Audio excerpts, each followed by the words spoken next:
Hello everyone, welcome to Vikademy. आज हम discuss करेंगे डेटाबेस कीज। की क्या है, हम डेटाबेस में हमें की क्या नीड है, और फर्दर हम डिस्कस करेंगे type of keys in DBMS. देखो, की क्या नीड है। अगर हम इस टेबल को देखें तो यहाँ हमारे पास तीन कॉलम हैं। इन तीन कॉलम में से आप बीच वाले कॉलम को देखिए। सबसे पहले जो नेम कॉलम है, यहाँ पर हमारे पास एक ही नाम के दो बंदे अवेलेबल हैं। या अगर आप अपनी क्लासेस में भी देखो तो एक ही नाम के कई सारे स्टूडेंट्स अवेलेबल होते हैं। मान लो कि आपने एक प्रिया का नाम अनाउंस किया तो क्लास में जितनी प्रियाएं सब खड़ी हो जाएंगी। अब हमें किसी एक बच्चे को बुलाना है तो क्या होता है, उसके साथ हम क्या लिखते हैं, नेम प्लस फादर्स नेम। इसी तरीके से कई बार क्लासेस में अटेंडेंस भी ली जाती है कि अगर एक ही नाम के एक से ज्यादा कैंडिडेट्स हैं तो टीचर्स अटेंडेंस किस तरीके से लेंगे, या तो वो रोल नंबर से अटेंडेंस लेते हैं, अदरवाइज नेम के साथ क्या बोलेंगे, वो फादर्स नेम। ऐसा वो क्यों करते हैं कि एक ही बंदा उस टाइम पर खड़ा हो। यानी हमें यूनिक आइडेंटिटी चाहिए, यानी हम किसी एक को बुला रहे हैं तो एक ही खड़ा हो, ऐसा ना हो कि बल्क में जितने भी स्टूडेंट सेम नेम के हैं वो खड़े हो जाएं। तो मेन पर्पस हमारा क्या रहता है, यूनिक। सेम डेटाबेस में भी हमें यूनिक रिकॉर्ड्स के लिए हम क्या देखते हैं, कीज। अब क्या हम इस कॉलम को की बना सकते हैं, आप अपने आप ध्यान से देखिए कि अगर मैं इस कॉलम को की बनाती हूँ तो यहाँ मैंने लिमिटेड 5 रिकॉर्ड लिए हैं। टपल को ही हम क्या बोलते हैं, रिकॉर्ड। रो, टपल और रिकॉर्ड तीनों सेम चीज हैं। रो, टपल और रिकॉर्ड। अगर मुझे इन रिकॉर्ड्स को यूनिकली आइडेंटिफाई करना है तो मैं क्या यूज करूंगी, यहाँ पर की यूज करूंगी। लेकिन क्या मैं इस नेम को की बना सकती हूँ? जब मेरे पास लिमिटेड 5 रिकॉर्ड हैं तब भी हमने देखा कि हमारे पास यहाँ पर नेम रिपीट हो रहा है। तो अगर हमारे पास 100, 1000 इतनी रोज हैं तो हमारे पास काफी सारे नेम्स रिपीट हो सकते हैं। इट मीन्स नेम को तो हम कभी भी की नहीं बना सकते। नेक्स्ट कॉलम अगर हम यहाँ पर देखें, सैलरी, तो क्या इसे हम की बना सकते हैं? सैलरी भी एक से ज्यादा एम्प्लॉयज की सेम हो सकती है, तो ये भी हमारा की नहीं बन सकता। अब इन्हें की बनाने में नुकसान क्या है, जैसे मान लो कि मुझे किसी एक कैंडिडेट की सैलरी को बढ़ाना है तो सेम नेम के सारे कैंडिडेट्स की सैलरी बढ़ेगी। या किसी एक बंदे को अवार्ड देना है तो सेम नेम के सारे बंदों पर वही चीज एप्लीकेबल होगी, क्योंकि जैसे ही हम क्वेरी चलाएंगे तो होगा क्या, ये जितने भी जिनकी भी सेम सैलरी है उन सब पर वो क्वेरी अप्लाई हो जाएगी। तो इस एम्बिग्यूटी को हटाने के लिए, डुप्लीकेट्स रिकॉर्ड्स को हटाने के लिए, या वो बेनिफिट सबको ना मिले उसी को मिले जिसे हम देना चाह रहे हैं, हम क्या यूज करेंगे यहाँ पर, की। अगर इस टेबल में हम देखें की, तो यहाँ पर हमारी की क्या बन सकती है, सिर्फ आईडी। क्योंकि किसी भी ऑर्गेनाइजेशन के अंदर दो एम्प्लॉयज की एम्प्लॉय आईडी सेम नहीं हो सकती। या फिर अगर हम अपनी क्लासेस में बात करें तो हमारी क्लासेस में रोल नंबर, SRN, आधार नंबर किसी भी दो स्टूडेंट्स के सेम नहीं हो सकते। तो कि हम ऐसे कॉलम को, ऐसे एट्रीब्यूट को बनाएंगे जिसमें डुप्लीकेसी के चांसेस हो ही ना, यानी डुप्लीकेट वैल्यूज पॉसिबल ही ना हो। तो इस टेबल में अगर आप आईडी को देखो तो यहाँ पर हमारे पास वैल्यूज रिपीट नहीं हो रही, तो इस टेबल के अकॉर्डिंग हमारी की क्या हो गई, आईडी। की डेफिनेशन देखिए, the table keys are used in relational DBMS to identify the record. Tuple और रो ये तीनों सेम ही चीज हैं। हम रिकॉर्ड्स को ही क्या बोलेंगे, टपल्स और रोज। यूनिकली आइडेंटिफिकेशन के लिए हम क्या यूज करते हैं, keys. Keys are also use to identify and establish relationship between tables. दो टेबल्स को आपस में जोड़ने के लिए, उनमें एक टेबल का रिकॉर्ड्स दूसरी टेबल में यूज करने के लिए भी हम क्या यूज करेंगे, की यूज करेंगे। दो टेबल्स को हम आपस में कैसे लिंक कर रहे हैं ये भी हम थोड़ी देर में डिस्कस करेंगे।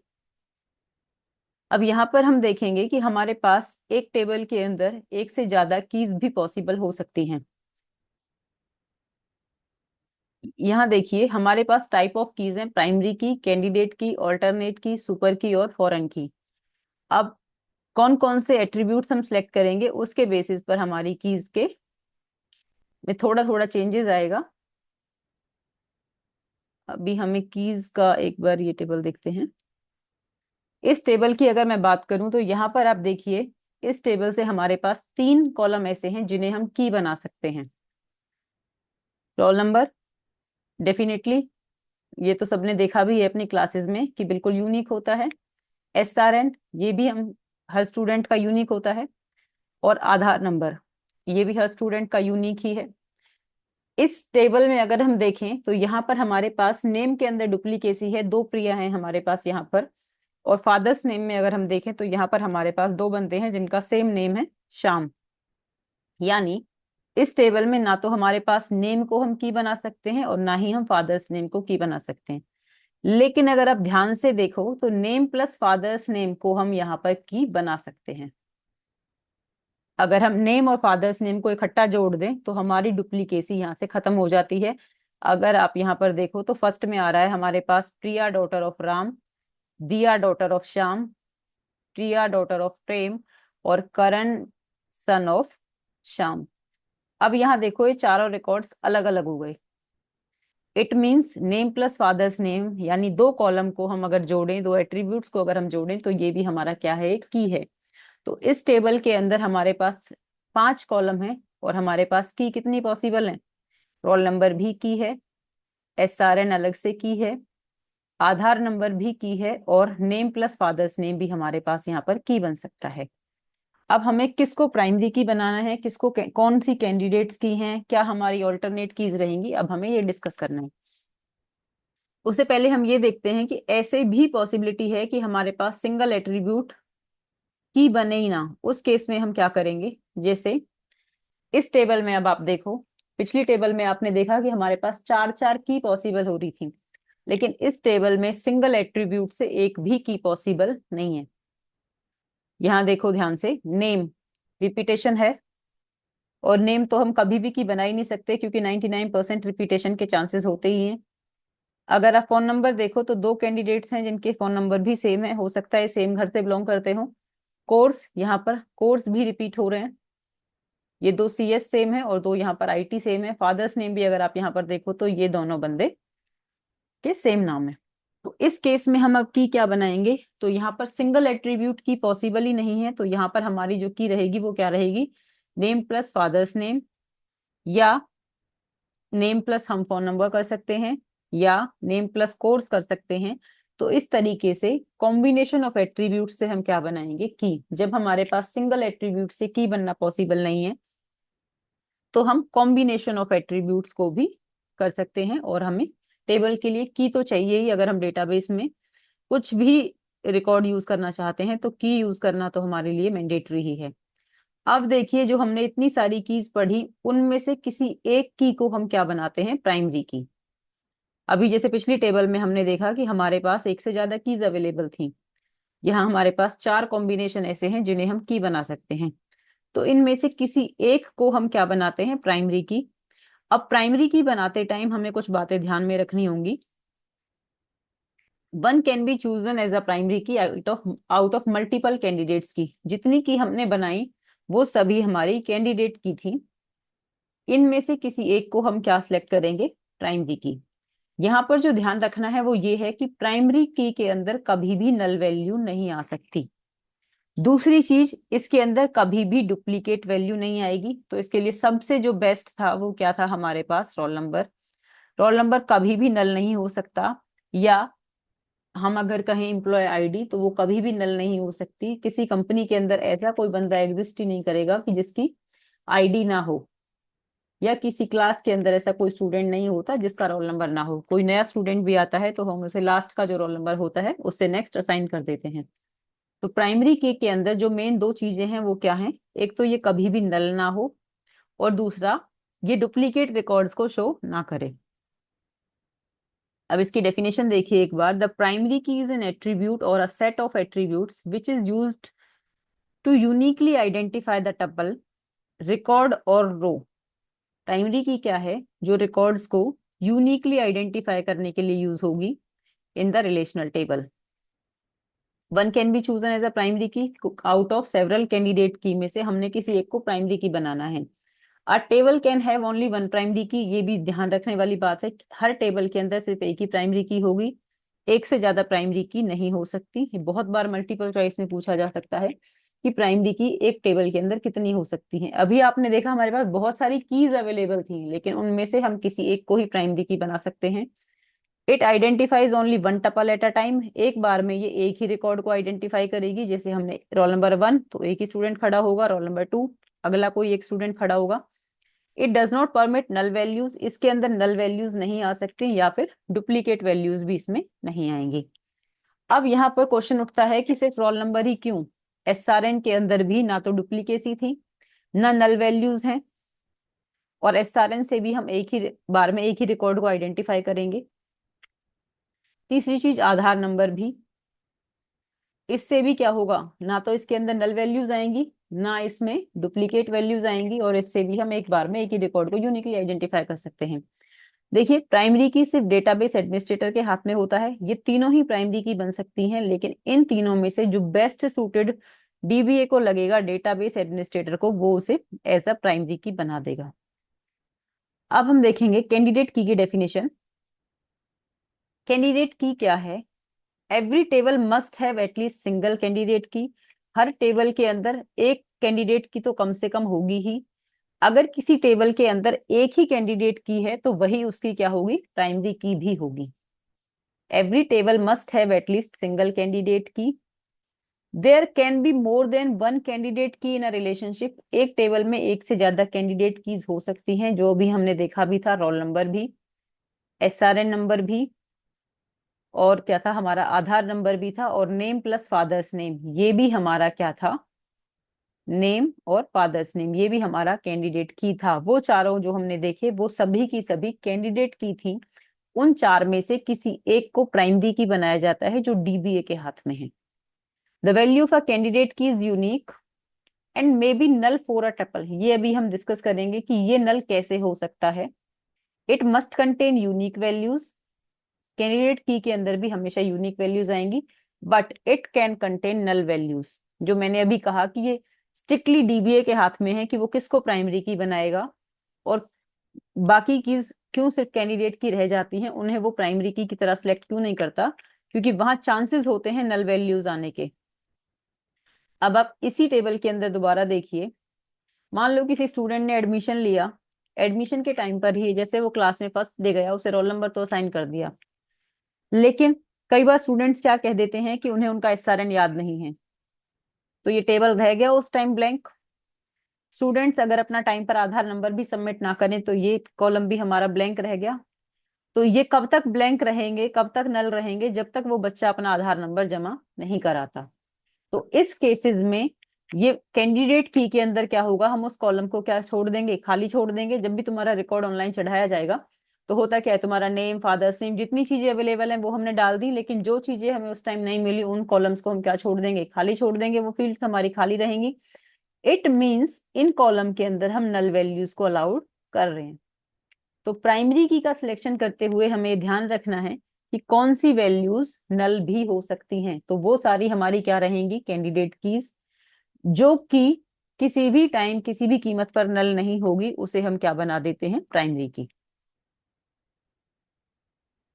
तो यहाँ कैंडिडेट की अब डेफिनेशन देखो, the minimal set of attributes that can uniquely identify a record और tuple is called a candidate की।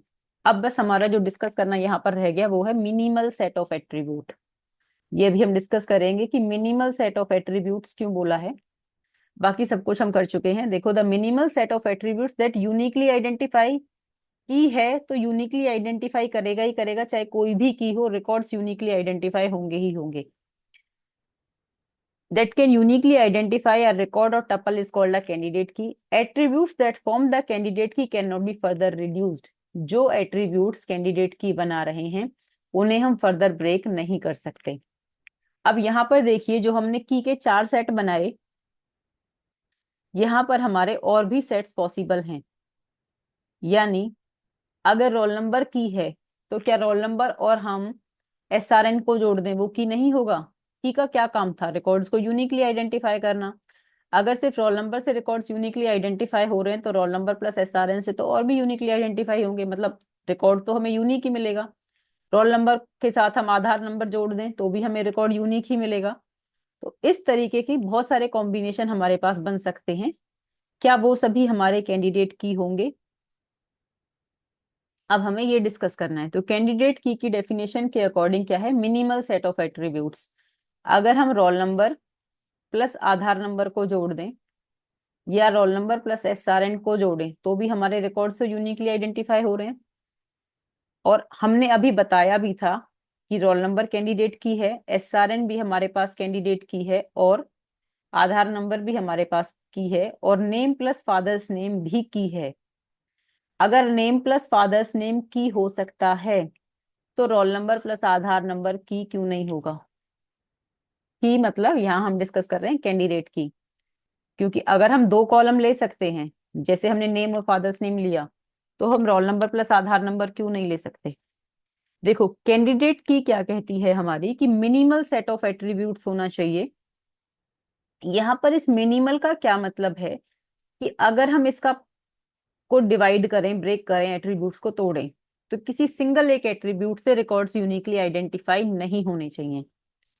हमने नेम प्लस फादर्स नेम को की इसलिए बनाया था कि सिर्फ अकेले नेम से भी हमारे रिकॉर्ड्स यूनिकली आइडेंटिफाई नहीं हो पा रहे थे, सिर्फ अकेले फादर्स नेम से भी हमारे रिकॉर्ड्स यूनिकली आइडेंटिफाई नहीं हो पा रहे थे, और हमारा पर्पस क्या था?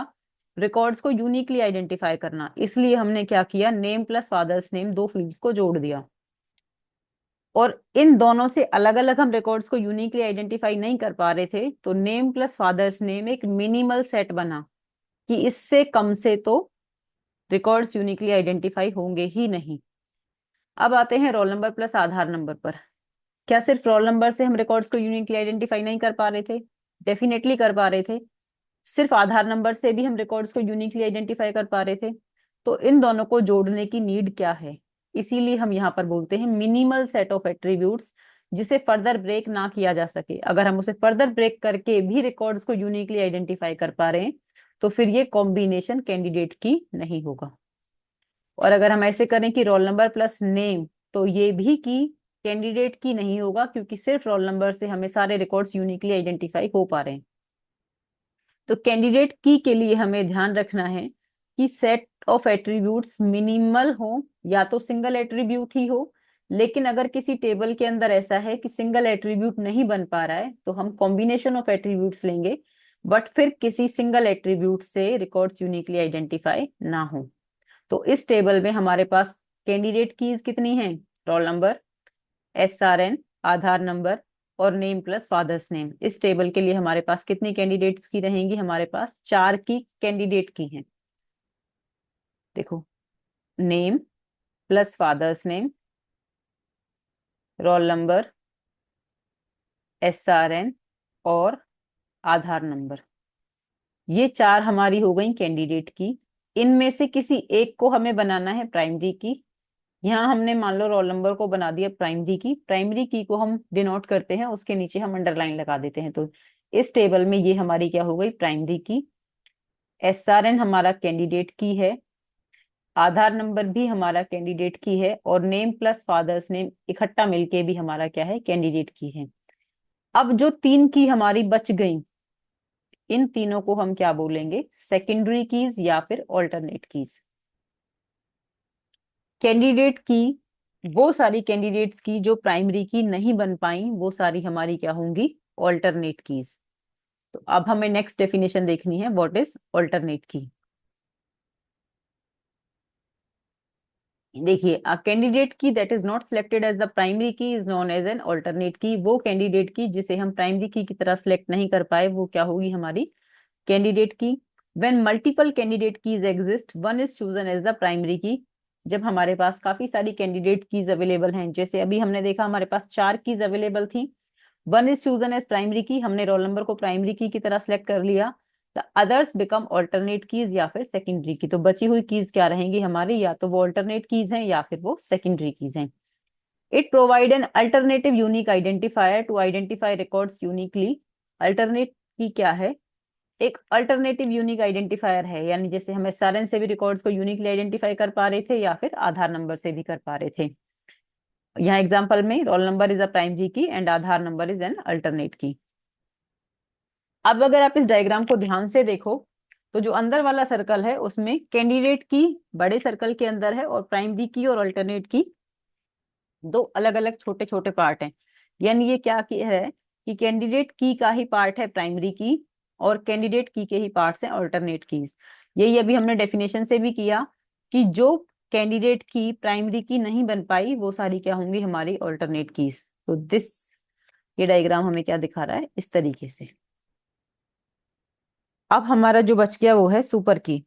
अब अगर आप यहाँ डायग्राम में ढंग से देख पा रहे हो, तो क्या है, जितनी भी कैंडिडेट की हैं वो सब सुपर की हैं, या फिर जो भी प्राइमरी की है वो कैंडिडेट की भी है। ये तो अभी आपने देखा भी, क्योंकि हमने प्राइमरी की को कहाँ से सिलेक्ट किया है, कैंडिडेट की में से ही सिलेक्ट किया है।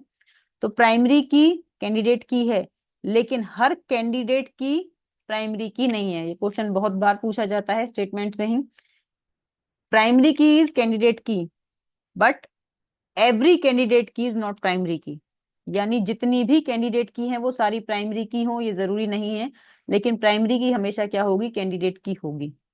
ऐसे ही जितनी भी कैंडिडेट की है वो सब सुपर की होंगी, लेकिन नॉट वाइस वर्सा, जितनी भी सुपर की हैं वो कैंडिडेट की हो ये जरूरी नहीं है। तो अब हम देखेंगे सुपर की क्या है। देखो, super key is an attribute और set of attributes that is used to uniquely identify all attributes in a relation. Super key क्या है, एक सिंगल एट्रीब्यूट भी हो सकता है और सेट ऑफ एट्रीब्यूट्स। यहाँ ध्यान से देखो, यहाँ मिनिमल वर्ड यूज नहीं किया गया है, यानी कितने भी एट्रीब्यूट्स का कॉम्बिनेशन हो जो रिकॉर्ड्स को यूनिकली आइडेंटिफाई कर पा रहा है वो सब क्या है, हमारी सुपर की हैं। All super keys can't be candidates की, सारी सुपर की कैंडिडेट की नहीं होंगी, but the reverse is true, जितनी भी कैंडिडेट की हैं वो सब हमारी सुपर की होंगी। In a relation the number of super keys is more than the number of candidates key, सीधी सी बात है, सुपर की हमारी नंबर में सबसे ज्यादा रहेंगी। अब इसी टेबल में हमें सुपर की बनानी है। इस टेबल के अंदर हमारे पास चार की हमने बनाई थी कैंडिडेट की, इनके अलावा कॉम्बिनेशंस हम अगर बनाएं तो हमारे कितने कॉम्बिनेशन बन सकते हैं। देखो, रोल नंबर में हम नेम भी जोड़ सकते हैं, क्योंकि हमसे यहाँ पर मिनिमल एट्रीब्यूट्स की बात नहीं की। रोल नंबर में नेम भी जोड़ दिया और हमने एसआरएन भी जोड़ दिया, और रोल नंबर में हमने नेम भी जोड़ दिया, एसआरएन भी जोड़ दिया और आधार नंबर भी जोड़ दिया। यानी हमने चार एट्रीब्यूट भी ले लिए। हम पांच भी ले सकते हैं, रोल नंबर भी, नेम भी, एसआरएन भी, आधार नंबर भी, फादर्स नेम भी। ऐसा भी कर सकते हैं, हमने नेम प्लस एसआरएन ले लिया। ऐसा भी कर सकते हैं, हमने एसआरएन प्लस आधार नंबर ले लिया। मैं जितने भी कॉम्बिनेशन बना रही हूँ, हर कॉम्बिनेशन से हमारे जो रिकॉर्ड्स हैं वो यूनिकली आइडेंटिफाई हो पा रहे हैं। बस एक चीज हमें ध्यान में रखनी है कि रिकॉर्ड्स यूनिकली आइडेंटिफाई हो, हमें इस चीज से कोई मतलब नहीं है कि एट्रीब्यूट्स का जो सेट है वो मिनिमल है या नहीं है। अब बात यहाँ आती है कि या ये सुपर की नहीं है, सीधी सी बात है, डेफिनेशन के अकॉर्डिंग ये भी सुपर की है, क्योंकि रिकॉर्ड्स को तो ये भी यूनिकली आइडेंटिफाई कर पा रही हैं। तो इसका मतलब क्या हुआ, प्राइमरी की भी सुपर की है, कैंडिडेट की भी सुपर की है, और जितने भी कॉम्बिनेशन बने वो सब भी क्या है, हमारी सुपर की। यानी जितनी भी कीज पॉसिबल होती हैं वो सारी हमारी क्या है, सुपर की। उन सुपर की में से कुछ कीज को हम क्या बनाते हैं, कैंडिडेट की। कैंडिडेट की पर क्या कंडीशन आ जाती है कि वो एट्रीब्यूट्स का सेट क्या हो, हमारा मिनिमल हो। और उन कैंडिडेट कीज में से हमने किसी एक की को क्या बनाना होता है, प्राइमरी की, जो हमारा डेटाबेस एडमिनिस्ट्रेटर ही सिलेक्ट करेगा। क्योंकि कई बार हमारे पास ऐसे केसेस हैं जहां पर हमारे पास कई सारी ऐसी फील्ड्स होती हैं जो प्राइमरी की बन सकती हैं, जिनमें ना नल वैल्यूज आ रही होंगी, ना डुप्लीकेसी होगी, कुछ नहीं होगा, वो प्राइमरी की बिल्कुल बन सकती हैं। लेकिन ये स्ट्रिक्टली डेटाबेस एडमिनिस्ट्रेटर के हाथ में है कि वो किस फील्ड को प्राइमरी की बनाता है। तो अभी हमने देखा कैंडिडेट की क्या है, सुपर की क्या है, अल्टरनेट की क्या है और कैंडिडेट की क्या है। अब हमारा, जब हम कीज की डेफिनेशन पढ़ रहे थे तो एक लाइन रह गई थी यहाँ पर, it is used to identify and establish a relationship between the tables. तो अभी तक हमने कोई भी ऐसी की यूज नहीं की जिससे हम टेबल्स में रिलेशनशिप को देख पाए। तो अब जो हमारी लास्ट की बची है, दैट इज फॉरेन की। ये की यूज होती है दो टेबल्स को आपस में कनेक्ट करने के लिए, दो टेबल्स के डेटा को यूज करने के लिए। यहाँ देखिए फॉरेन की क्या है।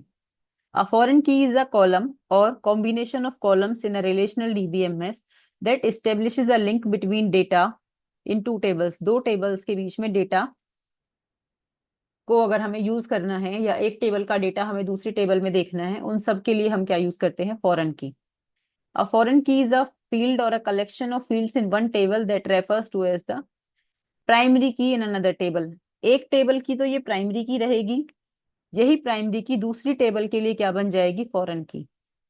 It acts as a cross reference between tables as it refers to the primary key of another table। किसी एक टेबल की प्राइमरी की को हम दूसरी टेबल के लिए क्या बना रहे हैं, फॉरेन की, क्योंकि हमें उस टेबल से रिकॉर्ड यूज करने हैं जिस टेबल की वो प्राइमरी की है। तो वो दूसरी टेबल के लिए एक यूनिक आइडेंटिफायर का काम कर रही है, इसलिए हम उसे क्या बोलते हैं, फॉरेन की। फॉरेन की के अंदर भी वैल्यूज नल हो सकती हैं। अब हम फॉरेन की का एग्जांपल देखेंगे। यहाँ पर इस डायग्राम में देखिए, हमारे पास स्टूडेंट टेबल जो है, इसके अंदर जो पहले अब तक कीज हमने डिस्कस की हैं वो सारी मैंने हाईलाइट कर रखी हैं। हमने प्राइमरी की देखा था इस टेबल के अंदर, जो कि रोल नंबर था। कैंडिडेट की हमने 3 की थी, रोल नंबर भी, एसआरएन भी और आधार नंबर भी, ये तीनों आप इस टेबल में देख पा रहे हो।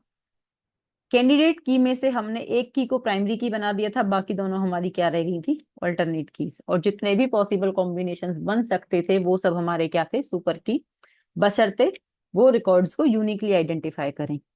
अब यहाँ पर अगर आप देखो, इस टेबल के अंदर सब्जेक्ट आईडी एक ऐसा कॉलम है जिसके अंदर डेटा रिपीट हो रहा है। यानी क्लास में एक से ज्यादा बच्चे ऐसे हो सकते हैं जिनके पास सेम सब्जेक्ट हो। इसके लिए हमने एक दूसरी टेबल बनाई है जिसका नाम ही हमने क्या रख दिया, सब्जेक्ट टेबल। इस टेबल के अंदर पर्टिकुलर सब्जेक्ट को एक आईडी दे दी, जैसे सीएस के लिए आईडी क्या है, 1, ओएसएस के लिए आईडी क्या है, 2, और रिटेल के लिए आईडी क्या है, 3। अब अगर आप स्टूडेंट टेबल में देखो तो रोल नंबर 1 के पास भी ओएसएस है और रोल नंबर 3 के पास भी ओएसएस है। तो इन बच्चों के रिकॉर्ड्स को यूनिकली आइडेंटिफाई करने के लिए मैंने स्टूडेंट टेबल यूज की है, जिसके अंदर जो ये एसआईडी है, दिस इज प्राइमरी की। सब्जेक्ट टेबल की प्राइमरी की को हम यूज कर रहे हैं स्टूडेंट टेबल में एज अ फॉरेन की। क्यों? ताकि हम बच्चों के सब्जेक्ट्स का पता लगा सकें। अब फॉरेन की के अंदर डेटा डुप्लीकेट भी हो पा रहा है। डेटा की डुप्लीकेसी आप बिल्कुल साफ साफ देख पा रहे हो, क्योंकि हमारे पास दो बच्चों के लिए सेम डेटा है। और ऐसा भी हो सकता है कोई बच्चा ऑप्शनल सब्जेक्ट ना ले, तो इसमें कोई कॉलम हमारा खाली भी रह सकता है। यानी फॉरेन की के अंदर वैल्यूज नल भी हो सकती हैं, रिकॉर्ड्स डुप्लीकेट भी हो सकते हैं। फॉरेन की बस यहाँ पर हमारा किस लिए यूज होगी, कि हमें रिकॉर्ड्स को यूनिकली आइडेंटिफाई करना है, जो हम सब्जेक्ट टेबल की प्राइमरी की हेल्प से कर पा रहे हैं। तो यहाँ पर सब्जेक्ट आईडी अपनी टेबल के लिए तो प्राइमरी की है, लेकिन इस स्टूडेंट टेबल के लिए क्या बिहेव कर रही है, एज अ फॉरेन की। तो ये हमारा फॉरेन की का एग्जाम्पल था।